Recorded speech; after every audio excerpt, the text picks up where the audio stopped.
그럼 우리가 어떻게 이걸 관리해야 되느냐? 일단은 에어컨을 틀고 실내에서 냉방을 하는 환경에서 일을 하게 될 때는 첫 번째는 습도 조절입니다.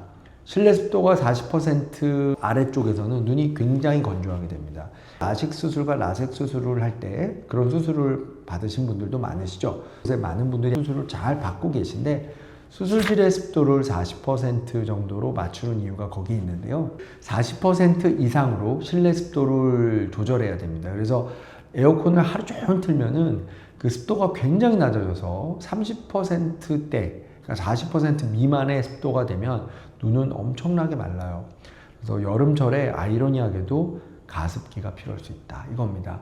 에어컨을 하루 종일 트는 상황에 놓여서 본인이 에어컨을 껐다 켰다 하고 조절할 수 없는 사무실이나 또 공공장소에서 일을 하는 직업을 가진 분들은 개인 가습기를 사용해서 내가 있는 이 주변의 습도를 부분적으로라도 조금 높이는 그런 노력이 필요하고요. 그게 여건이 맞지 않는 경우에 예전 유튜브에서 설명드린 것처럼 뜨거운 물을 이렇게 정수기에서 이렇게 얻어서 이렇게 눈을 깜빡깜빡하면서 뜨거운 물에서 올라오는 김으로 눈 주변에 이렇게 습도를 좀 맞춰주는, 일시적으로라도 습도를 좀 올려주는 그런 요령들로 눈을 관리하셔야 됩니다. 두 번째는 그런 사무실 환경에서 집중해서 모니터를 보면서 또는 서류를 보면서 무언가를 이렇게 집중해서 막 타이핑을 하거나 문서를 만들거나 할 때는 굉장히 눈을 안 깜빡이게 되죠. 지난번 유튜브에서 말씀드렸다시피 정상적으로 눈을 깜빡이는 빈도의 5분의 1까지도 눈을 덜 깜빡이고 8시간 일을 합니다. 저습 상태에서요. 저습, 저온. 눈은 엄청나게 마르게 돼요.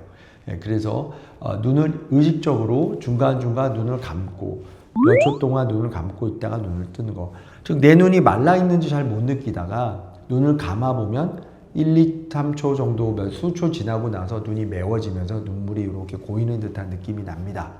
그런 증상을 느끼신다는 거는 이렇게 집중해서 일할 때 눈이 굉장히 말라 있었다는 얘기죠. 저도 지금 눈을 감으니까 눈이 촉촉해지는 걸 느낄 수가 있는데 마찬가지입니다. 그런 요령들이 아주 중요합니다. 또 에어컨을 하루 종일 틀게 되면 에어컨 안에 내부에 응결이 되면서 에어컨 안이 축축해지게 되죠. 응결이 되는 그 냉각수가 흐르는 그쪽에 곰팡이가 번식하게 됩니다. 그거는 불가피합니다. 에어컨에서 곰팡이 포자가 찬바람과 함께 이렇게 밖으로 나오게 되는데 대표적인 이제 곰팡이는 아스퍼질로스나 뭐 이런 것들입니다. 우리가 흔히 볼 수 있는 곰팡이균들이고 이런 것들이 눈에서는 알레르기성 결막염을 유발하는 대표적인 곰팡이 포자입니다. 그래서 실내에서 근무하는 환경에서 에어컨이 하루 종일 틀어질 때 이 눈에 알러지 자극까지도 오게 되는 거예요. 눈이 굉장히 메마른 상태에서 눈물이 우리 눈의 각막, 검은 자, 결막, 흰자, 이 붉은색 눈꺼풀 결막이 있는 데까지 프로텍션을 보호를 못 해주는 상태에서 이런 곰팡이 포자들에 노출이 되면 이 곰팡이 포자가 알러지를 쉽게 유발할 수가 있습니다. 히스타민이 막 나오면 이제 알러지 반응이 막 나타나요. 근데 이제 알레르기 결막염 환자의 거의 50% 가까이가 또 안구건조증을 갖고 있고 또 악화시킬 수 있기 때문에 이 안구건조증 상태의 건조한 상태에서 알러지 자극은 눈이 따갑고 충혈되고 번져 보이고 이물감이 드고 끈적한 눈곱이 낀 느낌이 드는 그런 여러 가지 것들의 증상을 악화시키게 됩니다. 냉방이 하루 종일 되고 있는 잘 되고 있는 실내에서의 눈 관리 세 번째 포인트는 알레르기 결막염 관리입니다.